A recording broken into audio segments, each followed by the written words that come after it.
पार्थ के आदेश की क्रूरता पर हर कोई दंग रह गया, क्योंकि उसने जो कहा वह एक या दो लोगों से संबंधित नहीं था, बल्कि इसका असर राय परिवार से संबंधित हर व्यक्ति पर पड़ा, यहां तक कि वे लोग भी जो केवल उनकी संपत्तियों पर काम कर रहे थे। जहां तक योद्धाओं का प्रश्न है, उनके साधना आधार को नष्ट करना उन्हें मार डालने के बराबर था। पार्थ, क्या तुम्हें नहीं लगता कि यह थोड़ा क्रूर है? वेदांत ने भौहें सिकोड़ते हुए पूछा। पार्थ, तुम एक राक्षस हो, तुम इंसान नहीं हो। मैं अपने पिता का बदला लेना चाहता हूं, मैं तुम्हें मारना चाहता हूं। राय परिवार में हर जगह चीखें सुनाई दे रही थीं। उनमें से कई की आंखें लाल थीं और वे चिल्ला रहे थे कि वे पार्थ को कितना मारना चाहते हैं।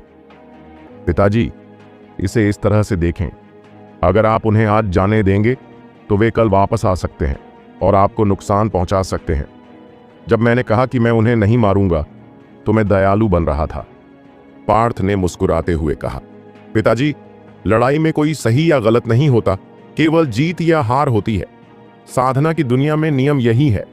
आप अपने दुश्मनों पर कभी दया नहीं दिखा सकते, क्योंकि आपका दुश्मन आपका आभारी नहीं होगा, और एक बार जब आप उन्हें जाने देते हैं तो यह अपने ही घर में बदले की भावना बोने जैसा है। उन्होंने कुछ भी गलत नहीं किया, लेकिन चूंकि वे इस लड़ाई का हिस्सा हैं, इसलिए उन्हें इसके परिणाम भुगतने होंगे। पार्थ ने उदासीन तरीके से कहा। इस छोटे से स्काई सिटी में लोग एक सच्चा लड़ाई देखने में असमर्थ थे। उन बड़े संप्रदायों के बीच की लड़ाइयां आसानी से पूरे क्षेत्र को नष्ट कर सकती हैं और अनगिनत निर्दोष लोगों को मार सकती हैं। और जहां तक मनुष्यों और राक्षसों के बीच की लड़ाई का सवाल है, उनके द्वारा बहाया गया खून हजारों मील तक की जमीन को ढकने के लिए पर्याप्त होगा। सबसे शक्तिशाली व्यक्ति के पैरों के नीचे खून और हड्डियों से भरा रास्ता बिछा हुआ था। मैं आपको सब कुछ संभालने दूंगा। यह कहने के बाद पार्थ मुड़ा और चला गया। वेदांत ने पार्थ की ओर देखा। उनके मन में भय की लहर दौड़ गई, लेकिन जल्द ही उनकी आंखों में दृढ़ता लौट आई। उन्होंने मुड़कर राय परिवार के उन लोगों की ओर देखा जो उनके नियंत्रण में थे और कहा, यंग मास्टर ने जो आदेश दिया है वैसा ही करो। राय नाम वाले लोगों का साधना आधार नष्ट कर दिया जाएगा और उनका एक हाथ काट दिया जाएगा, फिर उन्हें शहर से बाहर निकाल दिया जाएगा। वेदांत को पता था कि पार्थ एक उच्च आकांक्षाओं वाला व्यक्ति था। स्काई सिटी जैसा छोटा शहर उसे लंबे समय तक नहीं रोक सकता था, और जल्द ही वह उस दुनिया में कदम रखेगा जहां असली साधक रहते थे। वास्तव में पार्थ के तरीके क्रूर थे, लेकिन केवल इस तरह के रवैये और कार्यप्रणाली से ही वेदांत को भविष्य में मन की शांति मिलेगी। इस रात एक नाटकीय बदलाव हुआ। शहर में हर जगह आग और खून खराबा था, और राय परिवार की सारी संपत्ति 2 घंटे से भी कम समय में मौर्य परिवार के कब्जे में आ गई थी। अनगिनत लोग मारे गए या घायल हो गए, और यहां तक कि राय परिवार के मुखिया चंद्रवीर को भी पार्थ ने बेरहमी से मार डाला। अब से स्काई सिटी में कोई राय परिवार नहीं था। यशपाल लगभग 3 मिनट तक स्तब्ध और चौंका हुआ था जब उसने पार्थ द्वारा चंद्रवीर की हत्या की खबर सुना था। जब वह सामान्य हो गया तो उसने गहरी सांस ली और आह भरी। छोटे यंग मास्टर स्वर्ग द्वारा चुना गया व्यक्ति है, इसीलिए वह ऐसी चीजें कर सकते हैं जो अन्य नहीं कर सकते। वह एक छिपे हुए ड्रैगन की तरह था, और जल्द ही वह आसमान में ऊंची उड़ान भरेगा। यशपाल 50 से ज्यादा सालों तक जीवित रहे थे। हालांकि उनके पास दूसरों की तुलना में ज्यादा जीवन का अनुभव था, फिर भी उनका दिमाग काफी पारंपरिक था।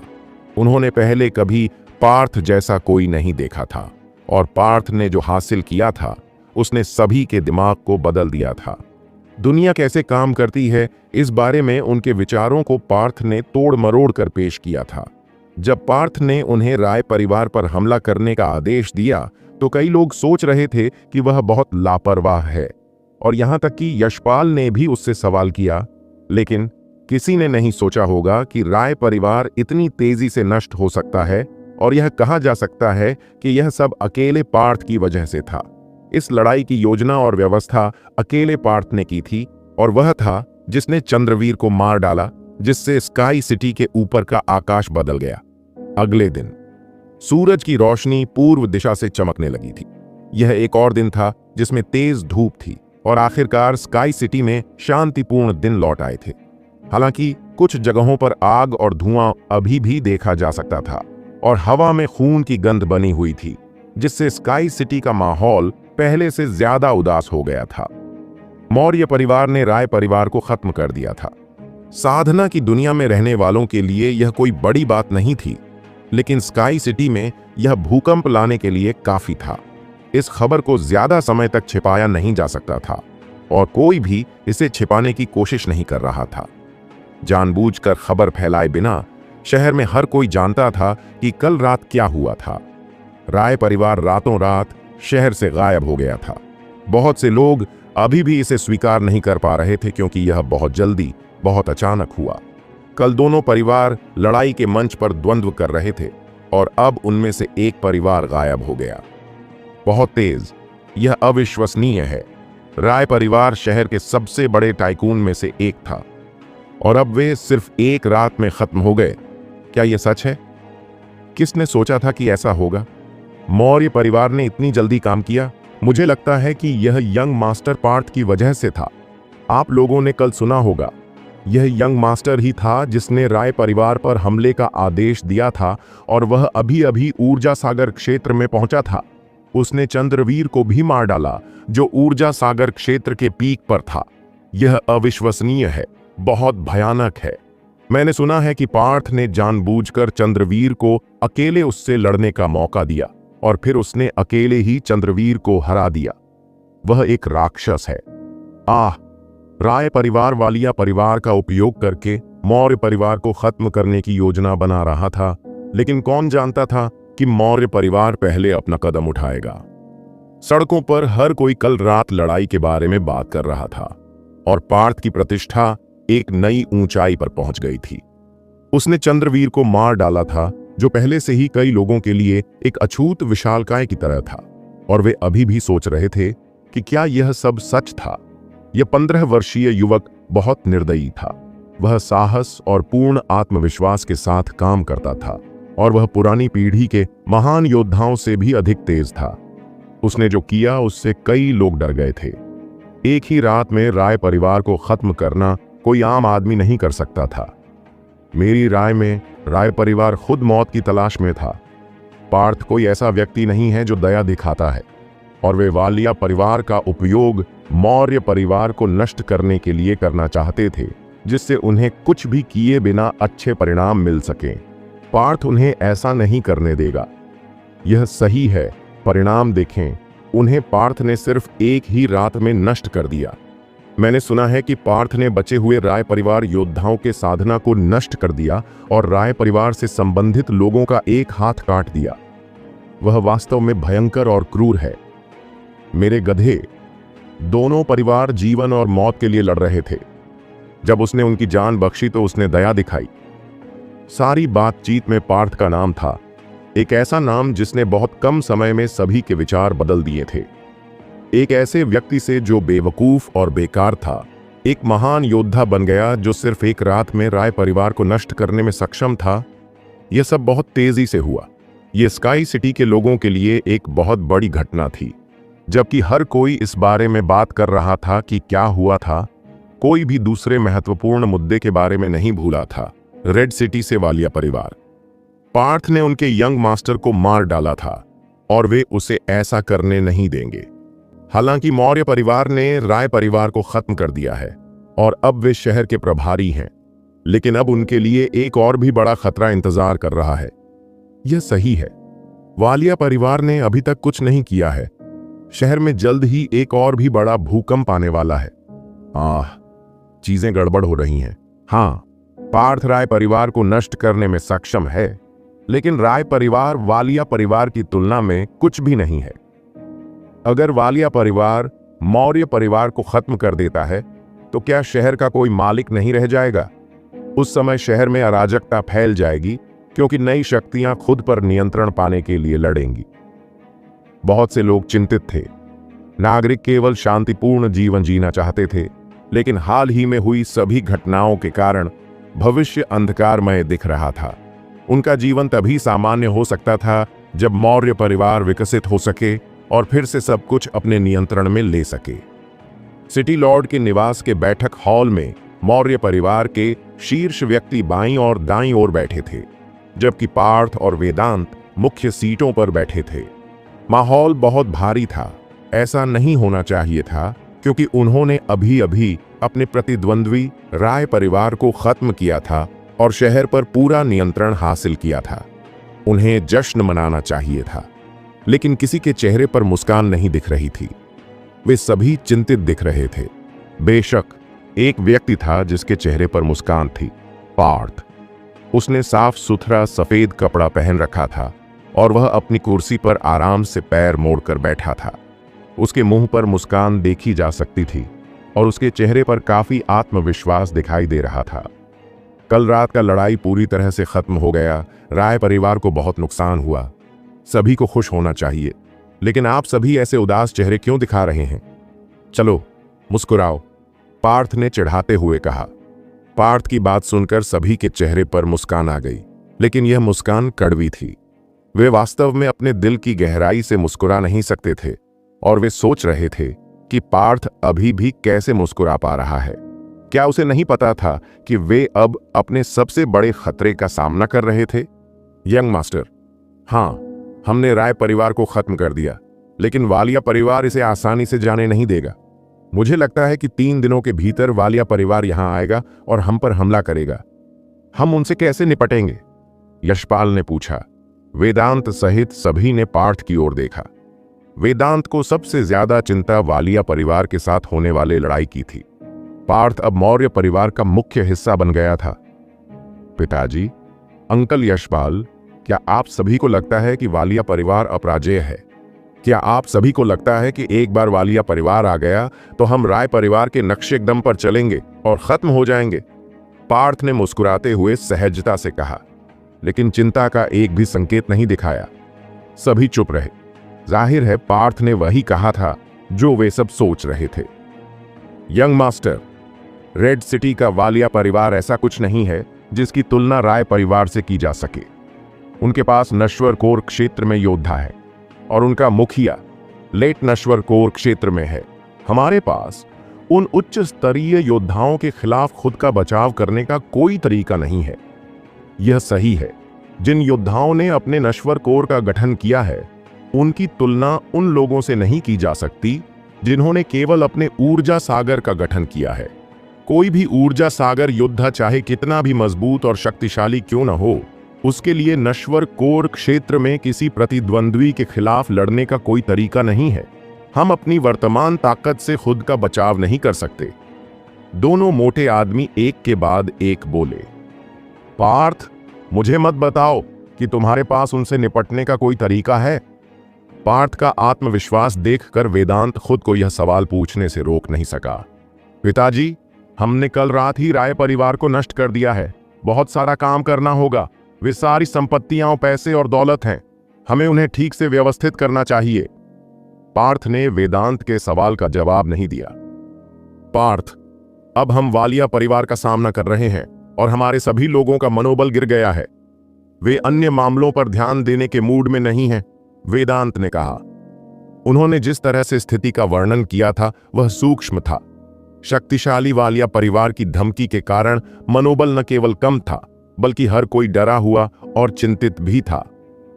आप सभी वालिया परिवार के बारे में चिंता न करें, चाहे वे कोई भी हों।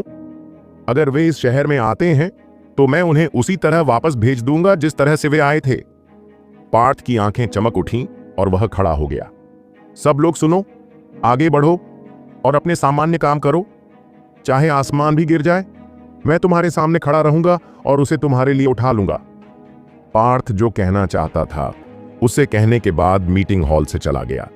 उसके जाने के बाद सभी बूढ़े लोग एक दूसरे को घूरते हुए अपने चेहरे पर उलझन भरी नजरों के साथ रह गए।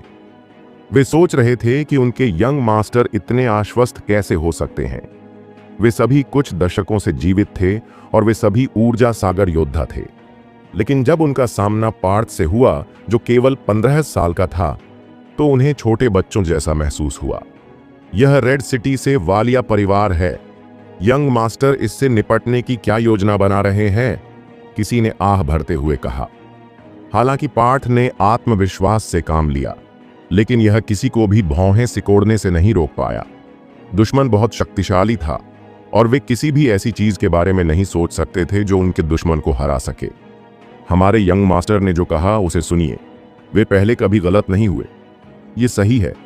इसके बारे में सोचने पर उसने अपने बदलाव के बाद से कभी कोई गलती नहीं की है। मोटे और दुबले बूढ़े दोनों ने एक साथ कहा। यहां तक कि यशपाल भी चुपचाप अपना सिर हिला रहा था। वे सभी अल्केमिस्ट थे जो मौर्य परिवार में उच्च पदों पर थे। एक युवा व्यक्ति जो केवल 15 वर्ष का था 100% पुनर्स्थापन वाली गोली बना सकता था और वह उन्हें एक अनमोल आत्मा प्रशिक्षण तकनीक दे सकता था। वह एक प्रतिभाशाली व्यक्ति था जिसे हर 1000 साल में एक बार ही देखा जा सकता था। उनके दिमाग में एक स्वर्ग से भेजा गया चमत्कार। वालिया परिवार अभी तक नहीं आया है। हम डर को अपने ऊपर हावी नहीं होने दे सकते। पार्थ ने जो कहा उसे सुनिए। हर कोई अपने कामों का ध्यान वैसे ही रखे जैसे वे हमेशा रखते हैं। आप लोग जाकर हमारे बाकी लोगों को सांत्वना दें और वालिया परिवार के बारे में ज्यादा न सोचें। वेदांत ने सबको बताया। उनकी वर्तमान स्थिति में पीछे हटने का कोई रास्ता नहीं था, इसलिए वे अपनी सारी उम्मीदें केवल पार्थ पर ही लगा सकते थे। हम बस स्थिति के अनुसार खुद को ढाल लेंगे। कायरों की तरह व्यवहार करने की कोई आवश्यकता नहीं है। एक मजबूत शरीर वाले व्यक्ति ने मीटिंग हॉल से बाहर जाने से पहले कहा। शहर के शांतिपूर्ण दिन अब चले गए थे और मौर्य परिवार में हर कोई चिंतित था। यह एक उज्जवल धूप वाला दिन था, लेकिन पूरा शहर बादलों से ढका हुआ था।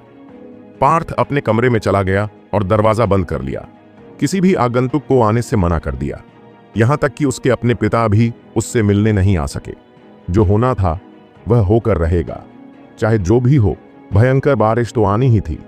केशव की हत्या के ठीक 3 दिन बाद वालिया परिवार के लोग स्काई सिटी में आए।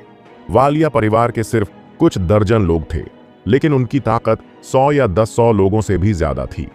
वे अपने ऊंचे घरों पर बेतहाशा शहर से गुजर रहे थे।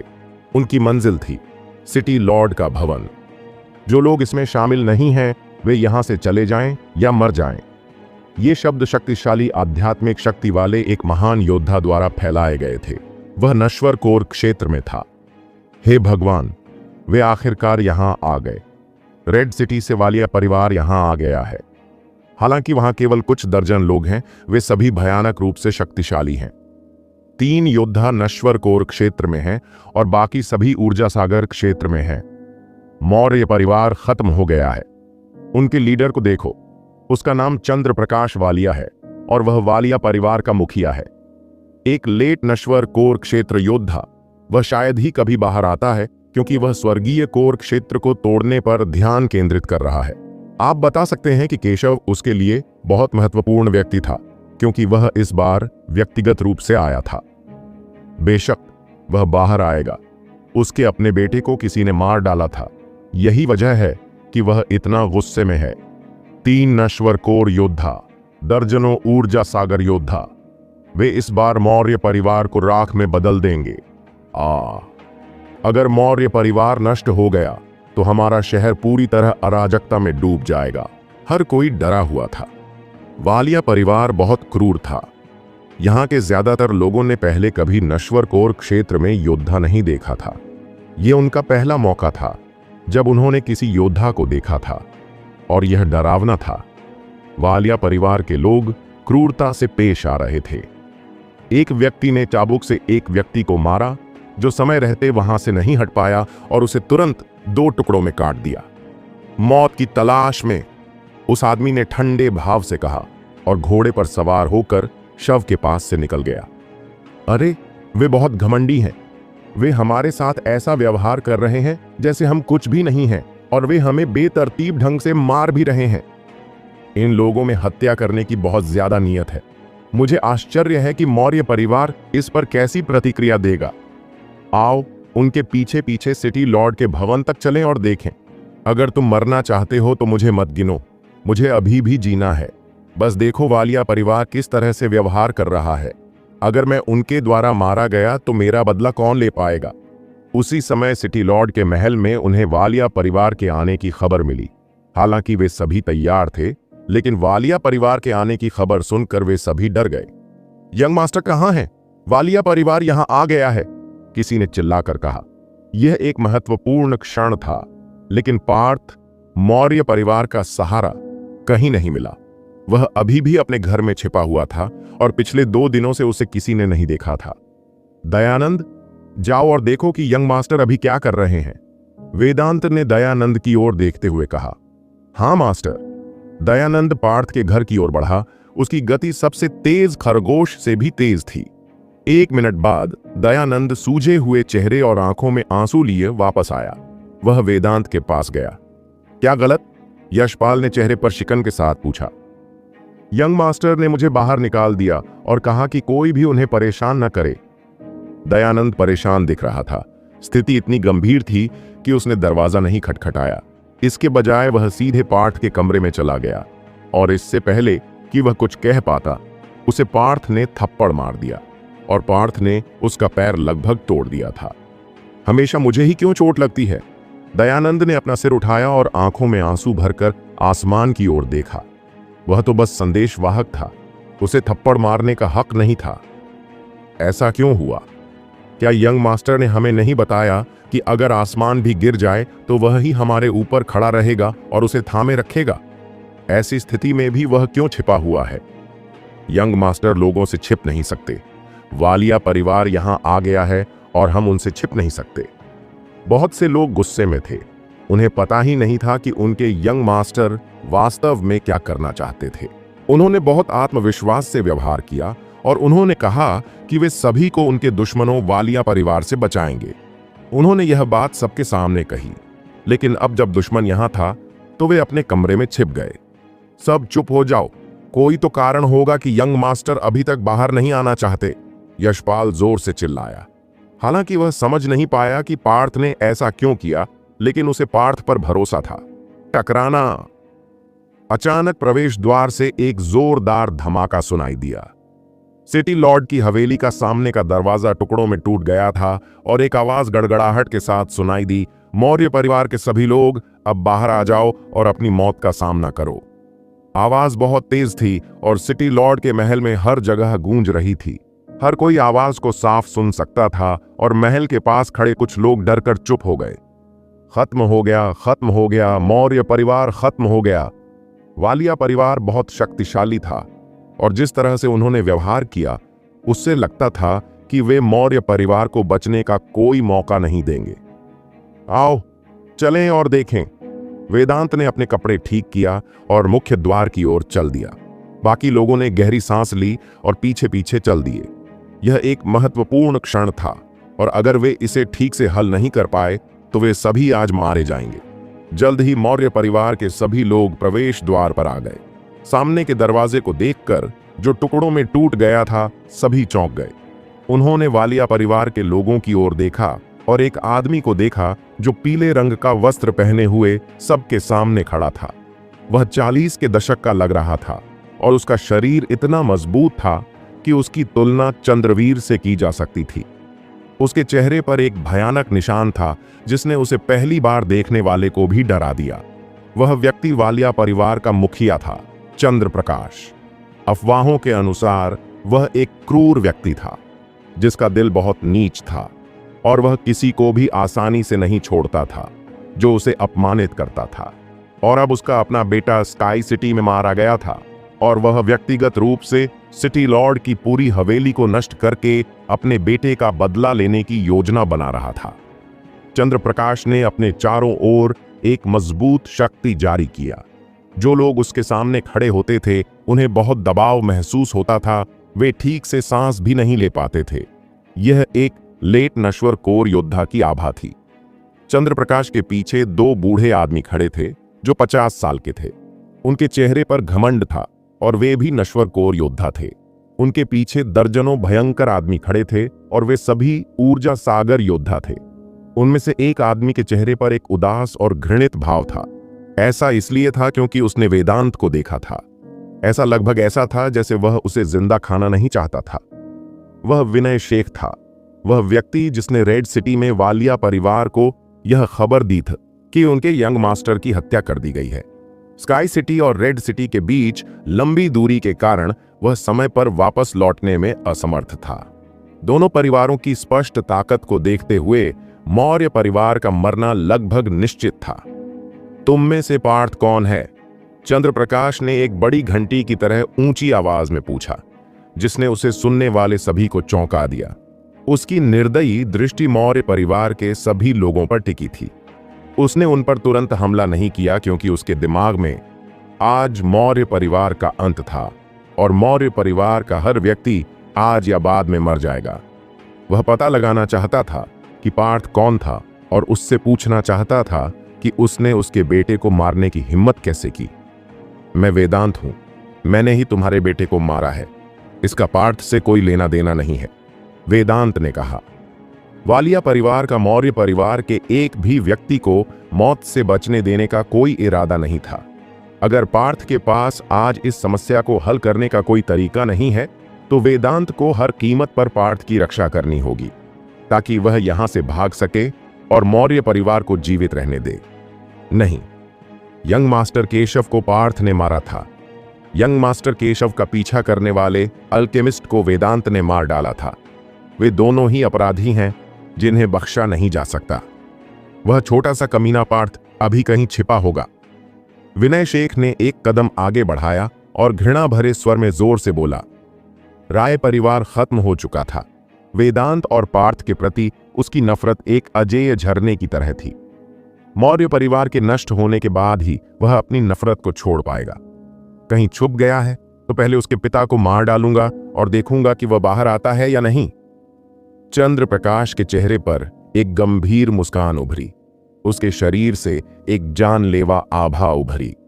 मौर्य परिवार के सभी लोगों के चेहरे पीले पड़ गए जब उन्हें चंद्रप्रकाश की हत्या का एहसास हुआ।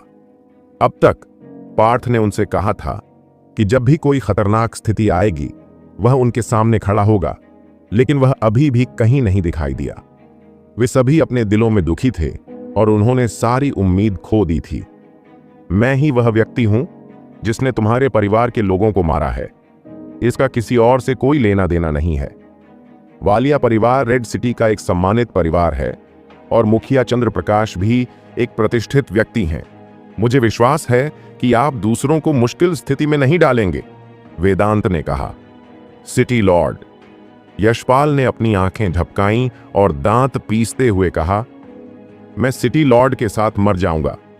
वेदांत, तुम्हें आज मरना ही होगा, तुम्हारे बेटे को भी मरना ही होगा। मुझसे छिपने का कोई मतलब नहीं है।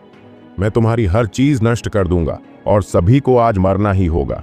चंद्रप्रकाश के चेहरे पर निशान कांपने लगे और वह फिर से गंभीर मुस्कान के साथ बोला, लेकिन मैं दूसरों को मौका दे सकता हूं। तुम्हें बस घुटने टेक कर मेरे सामने 3 बार झुकना होगा और मैं तुम्हारी जान बख्श सकता हूं। उसके ऐसा कहने के बाद मौर्य परिवार के योद्धाओं के बीच माहौल बदल गया था। मौके पर मौजूद सभी लोग मौर्य परिवार में उच्च पद पर थे और वे सभी ऊर्जा सागर योद्धा थे। चंद्रप्रकाश ने जो कहा था वह उन्हीं के लिए था। जहां तक पीछे के पहरेदारों और लड़ाकों की बात है तो उन्हें चंद्रप्रकाश के सामने घुटने टेकने का भी मौका नहीं मिलेगा। सिटी लॉर्ड, मुझे खेद है लेकिन मैं मरना नहीं चाहता। एक आदमी ने मुट्ठी बांधकर वेदांत को सम्मान दिया और फिर चंद्रप्रकाश के पास गया। उसने घुटने टेके और 3 बार प्रणाम किया। सिटी लॉर्ड, मुझे खेद है लेकिन मैं केवल एक अतिथि हूं, मैं यहां मरना नहीं चाहता। एक और आदमी चंद्रप्रकाश के पास गया और उसके सामने झुक गया। झुकने वाला पहला आदमी सोहन था और दूसरे आदमी का नाम सुनील था। वे दोनों मेहमान थे जो वेदांत से मिलने आए थे और वे इससे पहले वेदांत के प्रति वफादार थे। सोहन, सुनील, तुम दोनों बेवकूफ हो। सिटी लॉर्ड तुम्हारे साथ इतना अच्छा व्यवहार कर रहे हैं तो तुम इतने बेकार कैसे हो सकते हो, यशपाल ने डांटते हुए कहा। कमीने, निकम्मे बेवकूफों, अपने आप को फिर कभी मर्द मत कहना। मोटा बूढ़ा आदमी भी क्रोधित था। उन्हें जाने दो, सबकी अपनी अपनी मर्जी होती है। उन्हें हमारे साथ मरने की कोई जरूरत नहीं है। जब तुम्हारे पास जीने का मौका है तो तुम्हें इसका लुत्फ उठाना चाहिए, वेदांत ने कहा। मैं कुत्ते की तरह घुटने टेक कर दंडवत नहीं करूंगा। बल्कि मरना पसंद करूंगा। यशपाल ने व्यंग्यात्मक ढंग से कहा, मैं एक आदमी के रूप में मर जाऊंगा और 18 साल बाद मैं फिर से एक इज्जतदार आदमी बन जाऊंगा। दुबले पतले बूढ़े आदमी ने बोलते हुए अपनी छाती पीट ली। बाकी ऊर्जा सागर योद्धाओं ने जाकर घुटने नहीं टेके। उन सभी की अपनी अपनी गरिमा थी और इसके अलावा वेदांत इन सभी वर्षों में उनके साथ अच्छा व्यवहार करता रहा था। अगर वे मौर्य परिवार के संकट में होने पर दुश्मन की तरफ चले जाते तो वे खुद को पुरुष नहीं कह पाते। दूसरी तरफ चंद्रप्रकाश ने उन दोनों लोगों को देखा जो घुटनों के बल बैठे थे। उसकी आंखों में घृणा की झलक थी। तुम दोनों खड़े हो जाओ, मैं तुम्हें नहीं मारूंगा, लेकिन तुम दोनों वेदांत को मार डालो। चंद्रप्रकाश ने वेदांत की ओर देखा। वह उसे व्यक्तिगत रूप से नहीं मारना चाहता था, लेकिन वह चाहता था कि वह अपने ही आदमियों द्वारा मारा जाए। इससे वेदांत की मौत पर दुख होगा। क्या? दोनों आदमी एक ही समय में चिल्लाए। उन्होंने कभी उम्मीद नहीं की थी कि चंद्रप्रकाश उनसे ऐसी मांग करेगा। क्या हुआ? अगर तुम ऐसा करने को तैयार नहीं हो तो मैं तुम दोनों को अभी मार डालूंगा, चंद्रप्रकाश ने सहजता से कहा। उसके नश्वर कोर की शक्ति ने सोहन और सुनील दोनों के सिर को घेर लिया, जिससे उन्हें सांस लेने में कठिनाई हो रही थी। वे एक दूसरे को देखते रहे, दांत पीसते रहे और सिर हिलाते रहे। इसके बाद वे दोनों उठकर वेदांत की ओर चलने लगे। मुखिया, हमें खेद है। दोनों ने अपनी आध्यात्मिक शक्ति का इस्तेमाल किया। जीवित रहने के लिए उनके पास ऐसा करने के अलावा कोई विकल्प नहीं था। भाड़ में जाओ। यशपाल सबसे पहले बोलने वाला था। वह और दुबला पतला बूढ़ा आदमी हवा की तरह आगे बढ़े और अपने सबसे शक्तिशाली हमलों के साथ हमला किया। टकराना। दोनों गद्दार खुद को दोषी महसूस कर रहे थे और उन्हें पता था कि वे यशपाल और बाकी लोगों के सामने कुछ भी नहीं थे जो क्रोधित थे। उन्हें मारा गया और वे उड़ गए और कुछ ही दूरी पर जमीन पर गिर गए। हम्फ! चंद्रप्रकाश ने ठंडी कुबड़ निकाली। उसने अपने शरीर से आध्यात्मिक शक्ति की एक शक्तिशाली लहर भेजी, जिससे यशपाल और बाकी लोग पीछे की ओर उड़ गए। मोटा और पतला बूढ़ा आदमी दोनों ही कम स्तर पर थे। नतीजतन उन दोनों ने खून की उल्टी की। उस समय और चंद्रप्रकाश के बीच का अंतर बहुत बड़ा था। तुम तो बस कुछ ऊर्जा सागर योद्धा हो, तुम्हारी हिम्मत कैसे हुई वापस लड़ने की? चंद्रप्रकाश ने ऐसा व्यवहार किया जैसे वह सभी से बेहतर हो। मुखिया, चंद्रप्रकाश, उनसे बकवास करने की कोई जरूरत नहीं है। बस उन्हें मार डालो और उस कमीने पार्थ को पकड़ लो, विनय शेख ने क्रूरता से कहा। ठीक है, सबको मार डालो और सिटी लॉर्ड की हवेली को ध्वस्त कर दो। किसी को भी जिंदा मत छोड़ना, चंद्रप्रकाश ने ठंडे स्वर में आदेश दिया। वह एक निर्दयी आदमी था। टकराना। चंद्रप्रकाश के शब्दों का पालन करते हुए वालिया परिवार के सभी लोगों ने एक ही समय में अपनी आध्यात्मिक शक्ति जारी कर दी। उग्र आध्यात्मिक शक्ति एक शक्तिशाली तूफान की तरह थी। तुम्हारी हिम्मत कैसे हुई? ठीक इसी समय अचानक एक बदलाव हुआ। मौर्य हवेली के हवेली में कहीं से एक शक्तिशाली आवाज आई। आवाज आसमान से गरजने जैसी थी। हर किसी ने आक्रोश की गूंज सुनी। सिर्फ इन 3 शब्दों ने ही यहां मौजूद सभी को चौंका दिया। टकराना। उसके बाद एक धमाकेदार आवाज सुनाई दी। हर कोई हवेली के परिसर में एक घर की छत को फटते हुए देख सकता था। एक अदृश्य दबाव वातावरण को संतृप्त कर रहा था। इसके बाद हवा में विस्फोट हुआ और नीचे से एक ज्वलंत लाल लौ निकली। यह एक ड्रैगन की तरह दिख रही थी और इसने उनकी हवा में 3 मीटर चौड़ी ज्वाला का समुद्र बना दिया। ड्रैगन से अदृश्य लहरें निकल रही थीं, जिससे गहरे भंवर दिखाई दे रहे थे। सूश! एक शक्तिशाली आध्यात्मिक शक्ति फैल गई और सिटी लॉर्ड के भवन के ऊपर के वातावरण को भर दिया। ऐसी शक्तिशाली आध्यात्मिक शक्ति, यहां तक कि मेरी अपनी आत्मा भी कांप रही है। यह आध्यात्मिक दबाव है जो केवल उन लोगों के पास हो सकता है जिन्होंने अपना स्वर्गीय कोर बना लिया है। चंद्रप्रकाश के चेहरे का रंग तुरंत उड़ गया। आत्मा शक्ति और अग्नि का संयोजन, यह अग्नि को नियंत्रित करने का लगभग सही तरीका है। यहां कहीं एक शक्तिशाली अल्केमिस्ट है। एक स्वर्गीय कोर योद्धा की आत्मा शक्ति, यहां एक स्वर्गीय कोर योद्धा है। अन्य 2 नश्वर कोर योद्धाओं ने अपनी आंखों में चौंकते भावों के साथ आकाश में ज्वाला को देखा। वे स्पष्ट रूप से ज्वाला सागर के भीतर शक्तिशाली आत्मा शक्ति को महसूस कर सकते थे। जो किसी ऐसे व्यक्ति का अदृश्य दबाव था जो स्वर्गीय कोर क्षेत्र में था। मौर्य परिवार के लोग दंग रह गए। उन्होंने घर के ऊपर आग की लपटों को देखा। उनके चेहरों पर मिले जुले भाव थे। यहीं पर पाठ रह रहा है। वेदांत को इतना सदमा लगा कि उसका मुंह खुला का खुला रह गया। इतनी प्रबल आत्मिक शक्ति!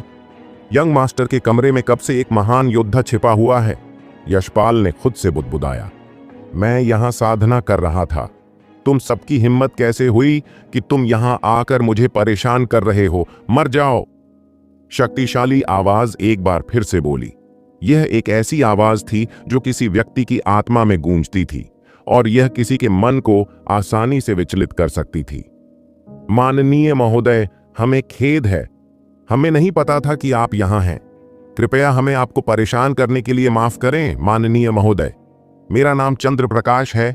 मैं रेड सिटी में वालिया परिवार का मुखिया हूं। मैं माननीय महोदय को हमारे परिवार के पास साधना करने के लिए आमंत्रित करता हूं। मैं निश्चित रूप से माननीय महोदय के लिए सर्वोत्तम संभव परिस्थितियां प्रदान करूंगा। स्काई सिटी आपके जैसे किसी व्यक्ति के लिए बहुत छोटा है या आपकी स्थिति के अनुकूल नहीं है। चंद्र प्रकाश ने अपनी सारी ताकत वापस खींच ली और आसमान की ओर थोड़ा झुका। उसने बहुत ही विनम्रता से बात की। एक स्वर्गीय कोर योद्धा के साथ खिलवाड़ करने की हिम्मत नहीं की। भाड़ में जाओ! ज्वाला सागर कांप उठा। भीतर से चिल्लाहट निकल रही थी। वालिया परिवार के सभी लोगों के चेहरे बदल गए। उन्होंने एक भी आवाज निकालने की हिम्मत नहीं की। इसलिए नहीं कि वे दबाव से डरते थे, बल्कि इसलिए कि उन्हें डर था कि स्वर्गीय कोर क्षेत्र का योद्धा क्रोधित हो जाएगा और उन्हें मार डालेगा। मैं तुम्हें यहां से बाहर निकलने के लिए 3 सांसों का समय देता हूं। अगर तुम तब तक बाहर नहीं निकले तो तुम जलकर राख हो जाओगे। शक्तिशाली आवाज फिर से बोली। आकाश में ज्वाला समुद्र दहाड़ने लगा और फैलने लगा। उसी समय एक विशाल ज्वाला तलवार बनी और चंद्र प्रकाश की ओर इशारा किया। चंद्र प्रकाश डर गया। हालांकि वह लेट स्टेज नश्वर कोर क्षेत्र में था, लेकिन वह स्वर्गीय कोर योद्धा के मुकाबले में कहीं नहीं था। इसके अलावा उसे नहीं पता था कि यह व्यक्ति कौन था, लेकिन आग पर पूर्ण नियंत्रण और शक्तिशाली आत्मिक शक्ति ने उसे डरा दिया। मुखिया, अब हमें क्या करना चाहिए? एक अन्य नश्वर कोर योद्धा ने चेहरे पर पीलापन लिए हुए पूछा। मौर्य परिवार में एक स्वर्गीय कोर योद्धा है। अगर हम उसे नाराज कर देंगे तो हम सब यहीं मर जाएंगे। चलो पहले यहां से चले जाइए, फिर हम भविष्य में बदला लेने का कोई तरीका सोच सकते हैं, चंद्र प्रकाश ने कहा। भले ही वह उन्हें इतनी आसानी से जाने नहीं देना चाहता था, लेकिन इस स्थिति में उसके पास कोई और विकल्प नहीं था। वह कुछ भी करने की हिम्मत नहीं करता, भले ही वह किसी और की हिम्मत उधार ले। विशाल ज्वाला तलवार उसकी ओर इशारा कर रही थी और कौन जानता था कि यह कब उस पर वार होगा और उसे मार डालेगा। अब चले जाओ! आवाज बिजली की तरह तेज हुई। दबाव पहले से भी ज्यादा तीव्र था। विशाल ज्वाला तलवार कांप रही थी, मानो वह किसी भी समय बाहर निकलकर उस पर वार कर देगी। चंद्र प्रकाश डर गया और अब और देर करने की हिम्मत नहीं जुटा पाया। उसने वेदांत को देखा और प्रवेश द्वार की ओर मुड़ा। चलो चलें। इंतजार! आवाज फिर से बोली। राय परिवार के आदमी को पीछे छोड़ दो। यह सुनते ही विनय शेख का चेहरा तुरंत पीला पड़ गया। उसने चंद्र प्रकाश को एक भिखारी की तरह दयनीय भाव से देखा। इस छिपे हुए स्वर्गीय कोर योद्धा ने उसे मौत के करीब पहुंचा दिया था और यहां तक कि चंद्र प्रकाश को भी उसके कारण पीछे हटना पड़ा। अगर वह पीछे रह गया तो केवल मौत ही उसका इंतजार करेगी। विनय शेख, तुम यहीं रहोगे? चंद्र प्रकाश ने बिना विनय शेख की तरफ देखा ही सहजता से कहा। उसने अपने सभी आदमियों को पीछे आने का इशारा किया और जल्दी से वहां से चला गया। विनय शेख उसके लिए कुछ भी नहीं था और विनय शेख की वजह से एक स्वर्गीय कोर योद्धा को नाराज करना बेवकूफी होगी। मुखिया चंद्र प्रकाश, हमारा क्या होगा? सोहन और सुनील जमीन से उठे और प्रवेश द्वार की ओर दौड़े, लेकिन उन्हें यशपाल और मोटे बूढ़े आदमी ने रोक दिया। बाकी लोग उसी समय आगे बढ़े और विनय शेख को पकड़ लिया। अविश्वसनीय आत्मा दबाव और ज्वाला समुद्र उस क्षण गायब हो गया जब चंद्र प्रकाश अपने आदमियों के साथ चले गए। सिटी लॉर्ड की हवेली के सभी लोग हैरान थे और उनमें से कुछ ने चुपके से अपने चेहरे पर पसीना पोंछा। अभी कुछ ही पल पहले वे सभी मौत के इतने करीब थे। अभी सभी को थोड़ी राहत महसूस हुई। किसने कभी सोचा था कि सिटी लॉर्ड की हवेली में कहीं एक उच्च स्तरीय योद्धा छिपा होगा और एक शक्तिशाली आवाज के साथ वह चंद्र प्रकाश को भगाने में कामयाब रहा था। भाई यशपाल, पहले उन्हें गिरफ्तार करो, वेदांत ने पार्थ के घर की ओर चलना शुरू करने से पहले यशपाल को बताया। वेदांत ने दरवाजा खोला और देखा कि फर्श की टाइलें बिखरी हुई थीं। उसने पार्थ के घर की छत पर नजर डाली और उसमें एक बड़ा छेद देखा। ऐसा लग रहा था कि स्वर्गीय कोर योद्धा इस कमरे में छिपा हुआ था। वेदांत पार्थ के घर के सामने चला गया। दरवाजा कसकर बंद था। उसने अपना हाथ उठाया और दरवाजा खटखटाने के लिए तैयार हो गया, लेकिन उसने तुरंत खुद को रोक लिया। अगर कमरे में वास्तव में कोई स्वर्गीय कोर योद्धा था तो बस अंदर जाना अशिष्टता होगी। वह पलटा और चला गया। उसे विश्वास था कि जब वह कमरे से बाहर आएगा तो पार्थ उसे स्पष्टीकरण देगा। कमरे के अंदर पार्थ बिस्तर पर पीला पड़ा हुआ था। वह पूरी तरह से बेहोश था। उसकी चादर पर खून लगा हुआ था। ऐसा लग रहा था जैसे उसने अभी अभी उल्टी करके खून निकाला हो। एक छिपा हुआ स्वर्गीय कोर योद्धा? बिल्कुल नहीं। इस निवास में केवल एक आदमी था, पार्थ। अभी अभी पार्थ ने महान आत्मा व्युत्पत्ति तकनीक का उपयोग किया और थोड़े समय के लिए अपनी आत्मा के स्तर को बहुत अधिक बढ़ा दिया। अस्थायी रूप से एक स्वर्गीय कोर क्षेत्र योद्धा की शक्ति तक पहुंच गया। इसने उसे चंद्र प्रकाश को डराने में सक्षम बनाया, जिससे सभी को लगा कि उसके कमरे में एक स्वर्गीय कोर योद्धा छिपा हुआ है। ऐसी विधि जो स्वर्गीय सिद्धांतों का उल्लंघन करती है और प्रकृति के मार्ग के विरुद्ध जाती है, वह केवल पार्थ द्वारा ही की जा सकती है, जो कभी दुनिया के सबसे महान संत था। केवल महान आत्मा व्युत्पत्ति तकनीक जैसा चमत्कारी तकनीक ही इतने कम समय में किसी व्यक्ति के आत्मा के स्तर को बढ़ा सकता है। हालांकि ऐसा कुछ करने की कीमत बहुत ज्यादा थी। मनुष्य की आत्मा मानव शरीर का सबसे कमजोर अंग है, लेकिन यह मनुष्य का सबसे महत्वपूर्ण अंग भी है। आत्मा हर चीज का स्रोत है और एक बार जब यह घायल हो जाती है तो इसे ठीक करना बहुत मुश्किल होता है। पार्थ ने महान आत्मा व्युत्पत्ति तकनीक का प्रसार किया और अपनी आत्मा शक्ति को अस्थायी रूप से स्वर्गीय कोर योद्धा के बराबर बढ़ा दिया, जिससे उसकी आत्मा को नुकसान पहुंचा। ऐसा करने के दबाव ने उसकी सारी ऊर्जा खत्म कर दी। यही कारण है कि चंद्र प्रकाश के जाने के तुरंत बाद वह बेहोश हो गया। वालिया परिवार बहुत ही शानदार तरीके से आया था, लेकिन वे जल्दी में भाग गए। स्काई सिटी के सभी लोग हैरान थे। उनमें से किसी ने भी ऐसा कुछ होने की उम्मीद नहीं की थी। हर कोई अराजकता और पीड़ा के लिए तैयारी कर रहा था, लेकिन अंत में कुछ भी नहीं हुआ। वालिया परिवार के लोग चले गए हैं। ऐसा लगता है कि मौर्य परिवार में कोई स्वर्गीय कोर योद्धा छिपा हुआ है। वाह, एक स्वर्गीय कोर योद्धा! यह एक अविश्वसनीय रूप से शक्तिशाली अस्तित्व है। मैंने कभी नहीं सोचा था कि मौर्य परिवार को ऐसे किसी व्यक्ति द्वारा संरक्षित किया जाएगा। कोई आश्चर्य नहीं कि वालिया परिवार को पीछे हटना पड़ा। उनके लिए पीछे हटना अच्छा है। जब तक मौर्य परिवार सुरक्षित है, हमारा शहर अराजकता में नहीं फंसेगा। मैं बस यही उम्मीद करता हूं कि वालिया परिवार हमेशा के लिए इस शहर से दूर रहे। खबर तेजी से फैली।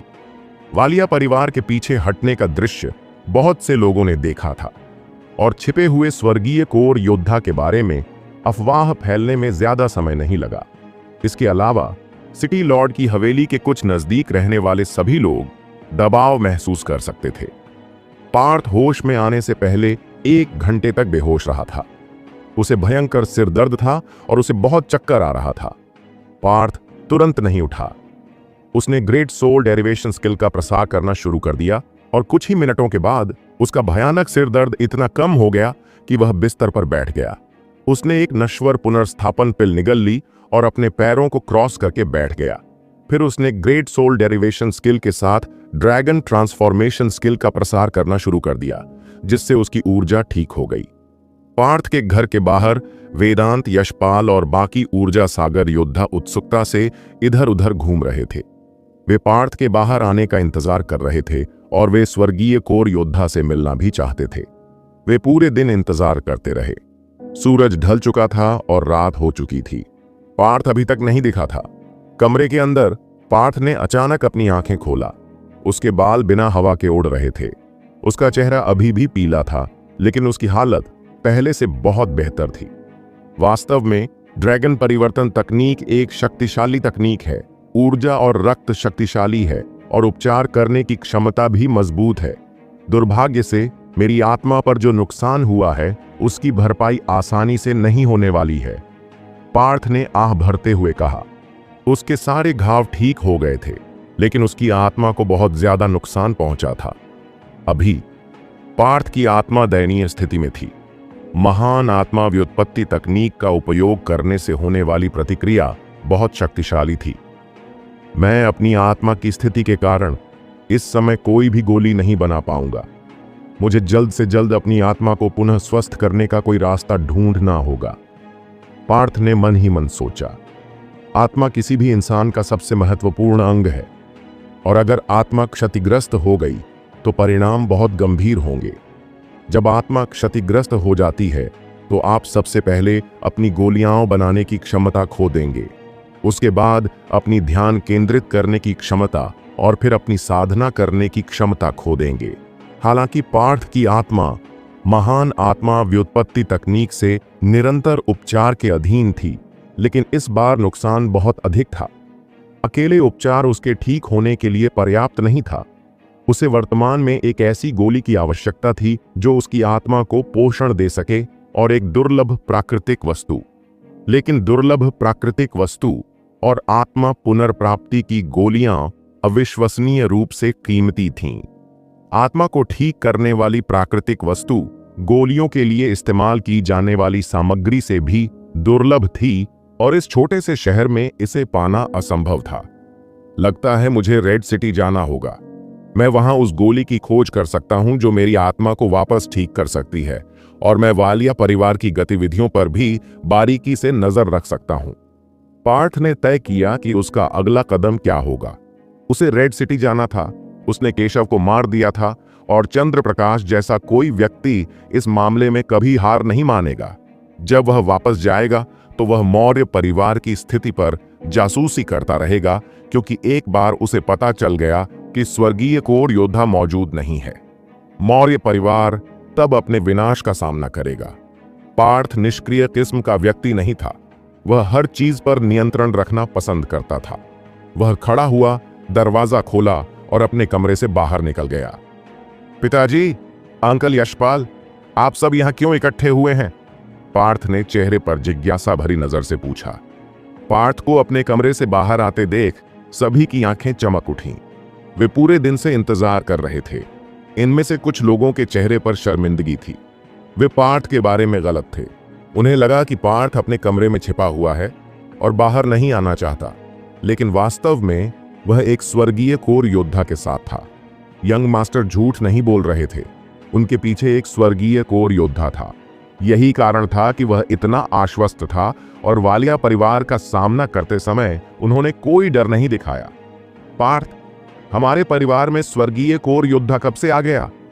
वेदांत अब और इंतजार नहीं कर सका।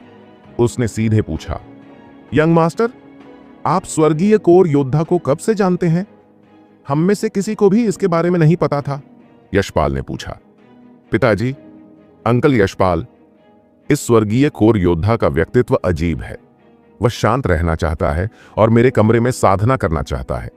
वह नहीं चाहता कि उसे परेशान किया जाए, इसलिए मैंने आप में से किसी को भी इसके बारे में नहीं बताया, पार्थ ने सहजता से कहा। अच्छा, ऐसा है। पार्थ ने जो कुछ कहा उस पर किसी को संदेह नहीं था। एक सच्चे उच्च श्रेणी के योद्धा का व्यक्तित्व अद्वितीय होता है।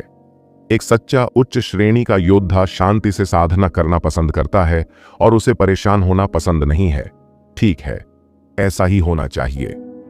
पार्थ, महान योद्धा ने हमारे परिवार से कई लोगों की जान बचाई है। मैं उनसे मिलना चाहूंगा और उनके द्वारा किए गए कार्यों के लिए व्यक्तिगत रूप से उनका धन्यवाद करना चाहूंगा, वेदांत ने कहा।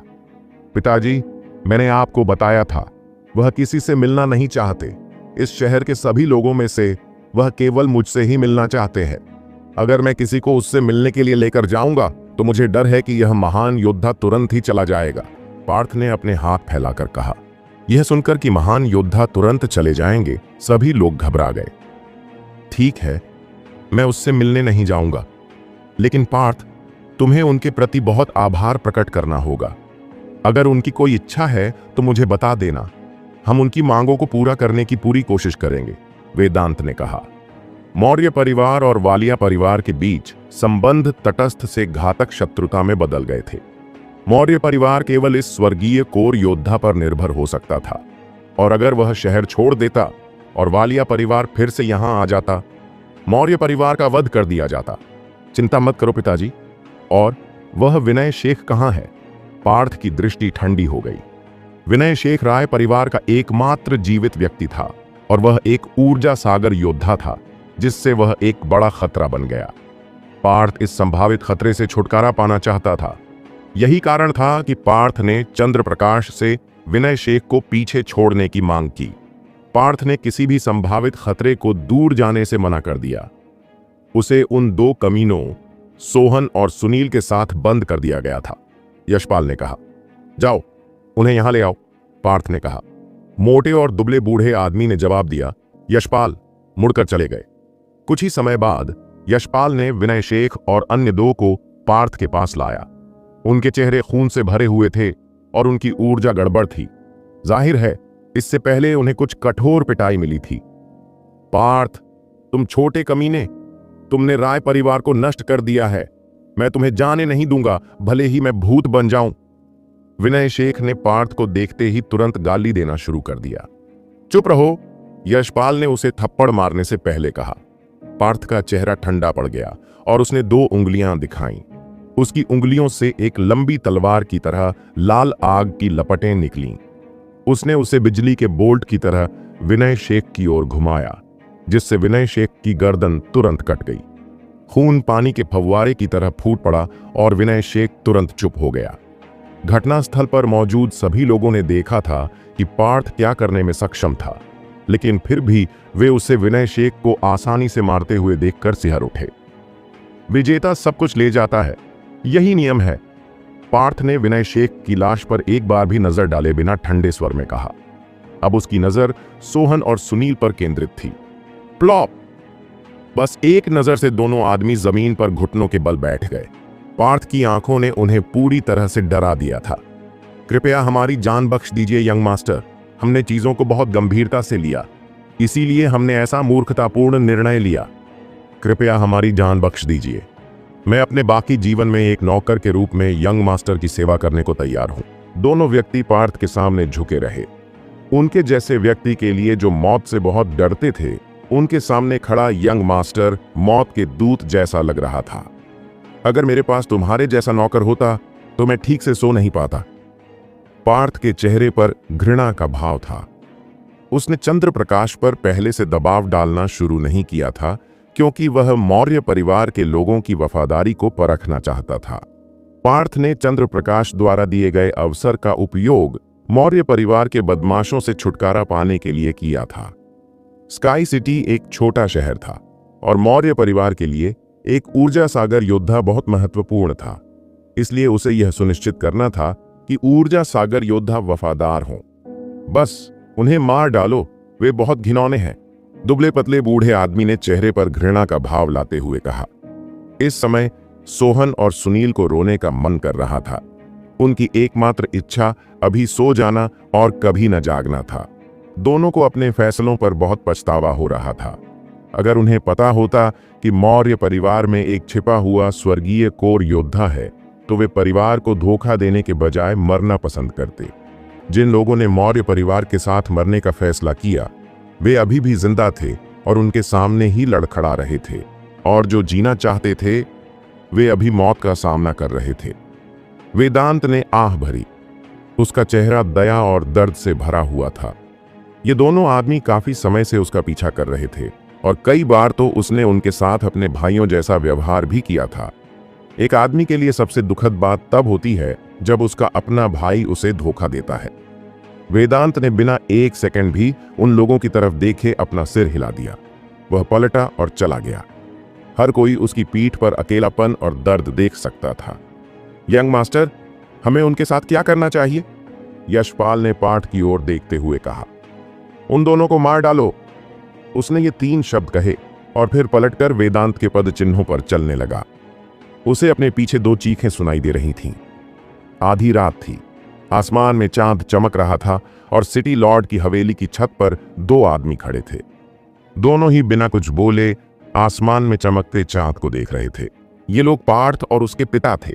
वेदांत के लिए उसने अपने जीवन में बहुत सी चीजों का अनुभव किया था, खासकर पिछले 2 दिनों में। उसे लगा जैसे वह सपना देख रहा था। उसने कभी नहीं सोचा था कि उसे ऐसा कुछ अनुभव होगा।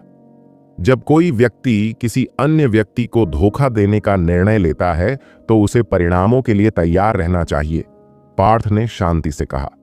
मुझे पता है, वेदांत ने चेहरे पर मुस्कान लाते हुए कहा। आज जो कुछ हुआ उसका उस पर बहुत गहरा असर हुआ है। पिताजी, मुझे कुछ समय के लिए बाहर जाना है, पार्थ ने विषय बदल दिया।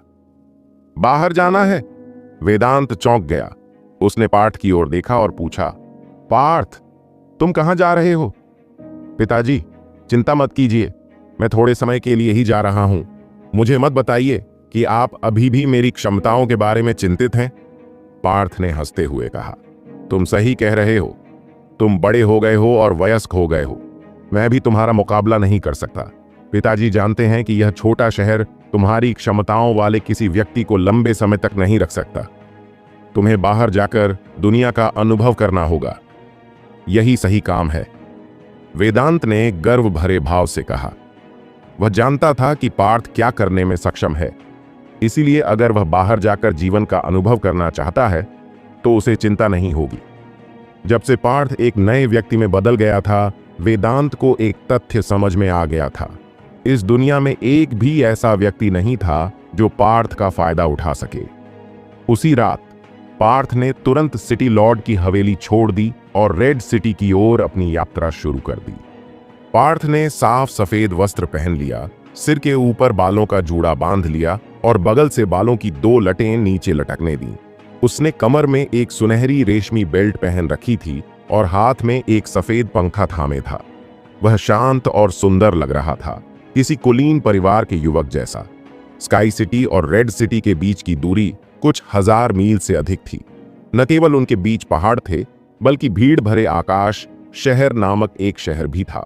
भीड़ भरे आकाश शहर का स्काई सिटी के समान था और यह कुछ देर के चरण ऊर्जा सागर योद्धाओं द्वारा संरक्षित था, भले ही यह अभी भी रेड सिटी से कमजोर था।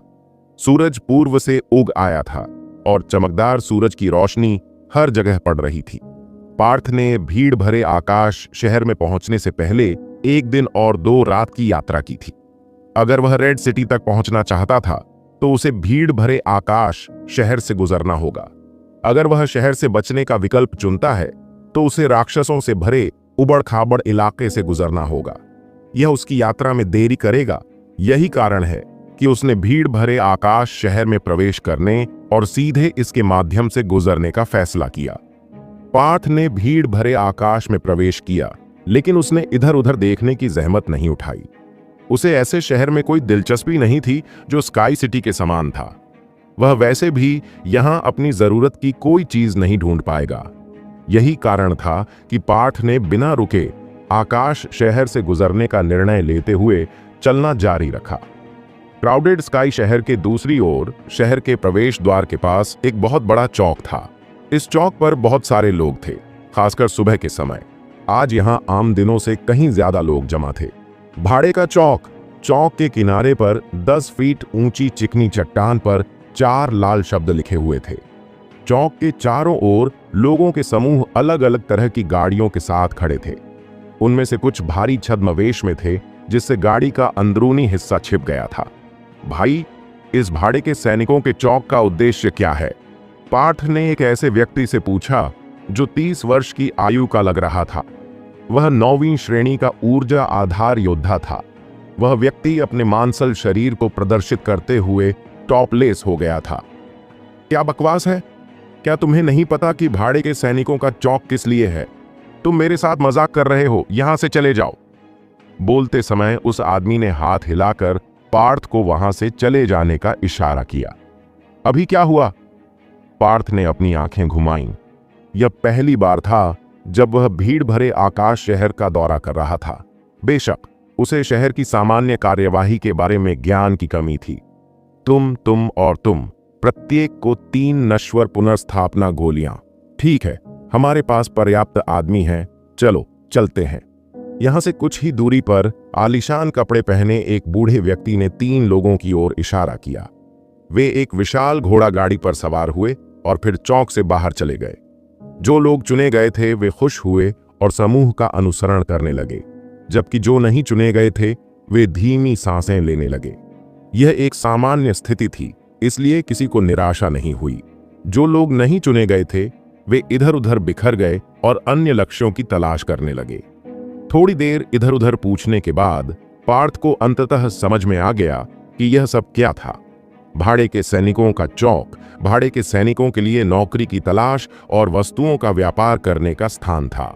भीड़ भाड़ वाला स्काई सिटी और रेड सिटी एक दूसरे के ठीक बगल में थे, इसलिए बहुत सारे व्यापार कारवां यहां से गुजरते थे। यही कारण था कि यहां भाड़े के सैनिकों की बहुत मांग थी। व्यापार कारवां अपना पैसा खर्च करते थे और भाड़े के सैनिकों को भाड़े के चौक में रखते थे, जो उन्हें रेड सिटी के रास्ते में डाकुओं और राक्षसों दोनों से बचाते थे और यह सुनिश्चित करते थे कि माल सुरक्षित रूप से पहुंच जाए। जितना अधिक कीमती सामान होता था उतना ही अधिक वे भाड़े के सैनिकों को काम पर रखने पर खर्च करते थे। स्काई सिटी और भीड़ भरे आकाश शहर लगभग एक ही आकार के थे, लेकिन भीड़ भरे आकाश शहर का स्थान स्काई सिटी की तुलना में अधिक अनुकूल था। पार्थ पुनर्जन्म से पहले लगातार बेवकूफ बना रहा था। यही कारण है कि वह इन चीजों के बारे में जानकार नहीं था। इस चौक में बहुत सारे व्यापारिक कारवां और भाड़े के सैनिक थे। कई व्यापारिक कारवां सावधानी से मजबूत और सक्षम भाड़े के सैनिकों की तलाश कर रहे थे। हालांकि एक व्यापारिक कारवां था जो बहुत शांत लग रहा था। पार्थ ने गाड़ी को देखा और पाया कि कारवां के पास केवल 7 लोग थे। वे 7 लोग सभी मजबूत थे, विशेष रूप से बूढ़ा आदमी जो उनका लीडर लग रहा था। उसके चेहरे पर एक गंभीर भाव था और उसकी ऊर्जा मजबूत थी। वह ऊर्जा सागर क्षेत्र में था। वह अभी भी वेदांत या चंद्रवीर के साथ तुलना नहीं कर सकता था, लेकिन वह अभी भी एक बहुत मजबूत योद्धा माना जा सकता था। बाकी सभी लोग ऊर्जा सागर योद्धा थे, जो उन्हें अन्य कारवां से अलग करते थे, जिनके भाड़े के सैनिक केवल ऊर्जा आधार योद्धा थे। इन 7 ऊर्जा आधार योद्धाओं ने काफी ध्यान आकर्षित किया था। देखिए, वह कारवां 2 दिनों से इंतजार कर रहा है और अभी तक उनकी यात्रा शुरू नहीं हुई है। शश, उनका जिक्र मत करो। वह रेड सिटी के मिस्टीरेन टावर का कारवां है। क्या तुम उस बूढ़े आदमी को देख रहे हो? वह एक अंतिम चरण का ऊर्जा सागर योद्धा है और वह यान परिवार से है। मुझे आश्चर्य है कि वे इस बार क्या लेकर आए हैं। मैंने सुना है कि वे तब तक नहीं जाएंगे जब तक उनके पास 8 ऊर्जा सागर योद्धा न हो। तभी वे अपनी यात्रा शुरू करेंगे। उन्हें केवल एक और की आवश्यकता है। ऊर्जा सागर योद्धा को ढूंढना आसान नहीं है। मेरी राय में वे एक भी योद्धा नहीं ढूंढ पाएंगे, भले ही वे एक और दिन इंतजार करें। बहुत से लोग इस मामले पर चर्चा करने लगे। भाई, मिस्टीरेन टावर कितना शक्तिशाली है? पार्थ ने पास खड़े लोगों में से एक से पूछा। आदमी ने आंखें घुमाई और कहा, छोटे भाई, तुम एक शानदार आदमी की तरह दिखते हो, लेकिन तुमने ऐसा मूर्खतापूर्ण सवाल क्यों पूछा? हर कोई रेड सिटी के 2 सबसे शक्तिशाली वालिया परिवारों के बारे में जानता है। एक मिस्टीरेन टावर है और दूसरा वालिया परिवार है। यह सुनते ही पार्थ की आंखें चमक उठीं। वह तुरंत मिस्टीरेन टावर के कारवां की ओर चल पड़ा। एक कहावत है कि 2 बाघ एक ही पहाड़ पर नहीं रह सकते, और चूंकि वे वालिया परिवार जितने ही शक्तिशाली हैं, इसलिए वालिया परिवार और मिस्टीरेन टावर के बीच का रिश्ता राय परिवार और मौर्य परिवार के बीच के रिश्ते जैसा ही होना चाहिए। अब जबकि पार्थ ने वालिया परिवार को नाराज कर दिया था, तो उसके लिए मिस्टीरेन टावर से संपर्क करना ही बुद्धिमानी थी। बेशक यह सबसे महत्वपूर्ण कारण नहीं था।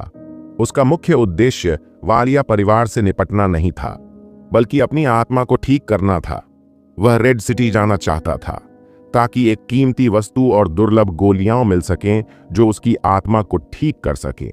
चूंकि मिस्टीरेन टावर रेड सिटी के सबसे शक्तिशाली वालिया परिवारों में से एक था, इसलिए वह निश्चित रूप से उन्हें अपने लाभ के लिए उपयोग करेगा। युवक को अपनी ओर आता देख एक हृष्टपुष्ट व्यक्ति ने पूछा, छोटे भाई, क्या तुम हमारे साथ आना चाहोगे? हाँ, मुझे इसमें दिलचस्पी है, पार्थ ने चेहरे पर मुस्कान के साथ कहा। हाँ हाँ बच्चे, तुम साफ और सफेद दिख रहे हो। भाड़े का सिपाही बनना कोई खेल नहीं है। घर वापस जाओ और थोड़ा और दूध पी लो।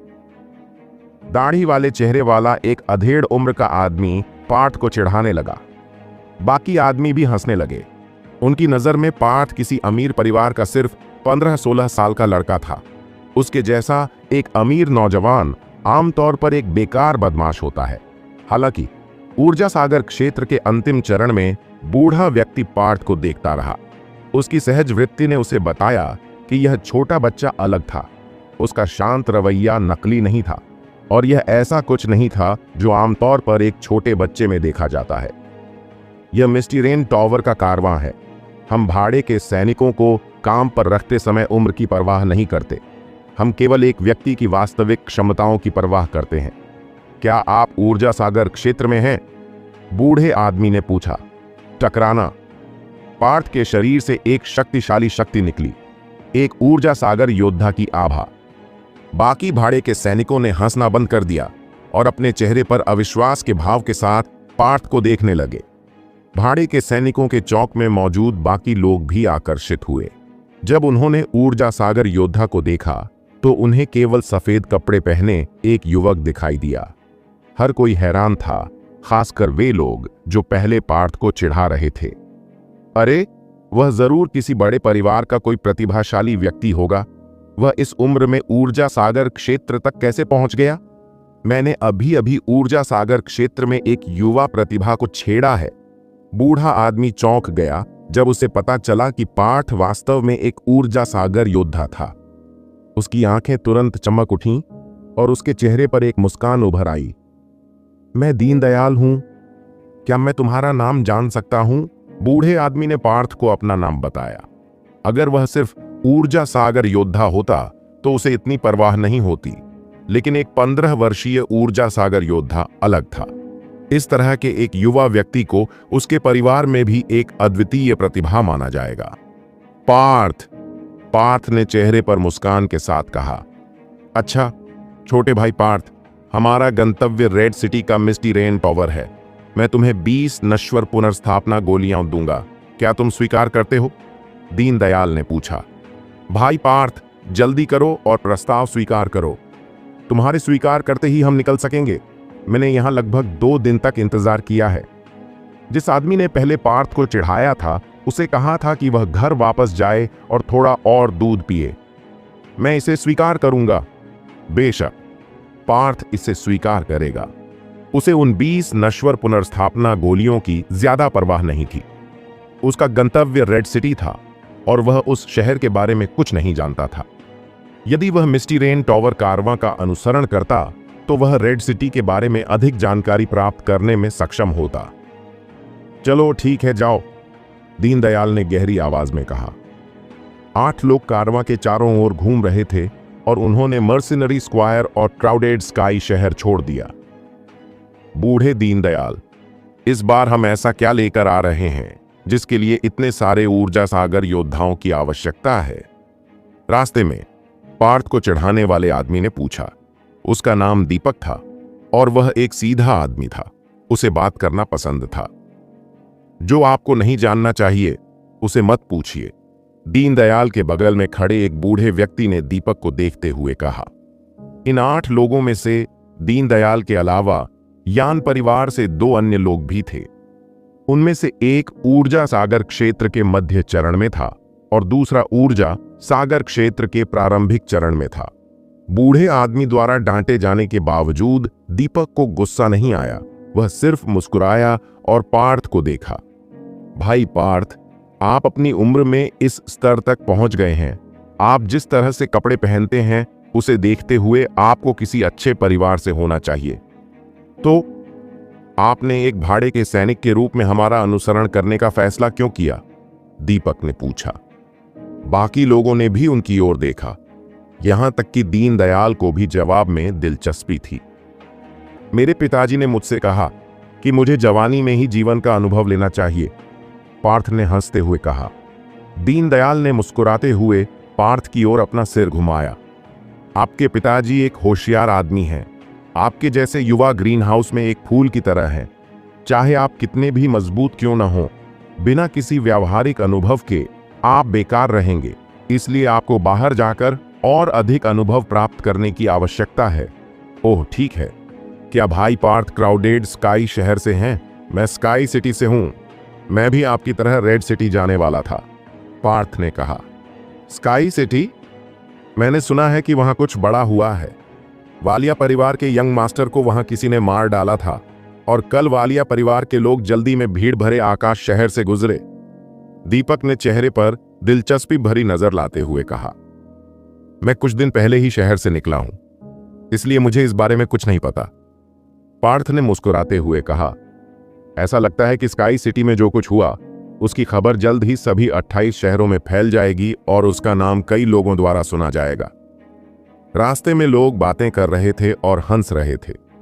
माहौल काफी आरामदायक था और चूंकि वे तेजी से नहीं जा रहे थे, वे शाम तक रेड सिटी के बाहरी क्षेत्र तक पहुंचने में कामयाब हो गए थे। क्राउडेड स्काई सिटी से रेड सिटी तक की यात्रा में बहुत सारे डाकू और चोर थे। कभी कभी कुछ राक्षस भी होते थे, लेकिन कारवां के सभी लोग ऊर्जा सागर योद्धा थे। कोई भी डाकू या चोर उनसे उलझने की हिम्मत नहीं रखता था। इस कारवां पर हमला करना मौत के जाल में चलने के समान होगा। हालांकि पार्थ को लग रहा था कि चीजें इतनी सरल नहीं होंगी। दीनदयाल ने इन सभी ऊर्जा सागर भाड़े के सैनिकों को काम पर रखने के लिए इतना खर्च किया था, इसलिए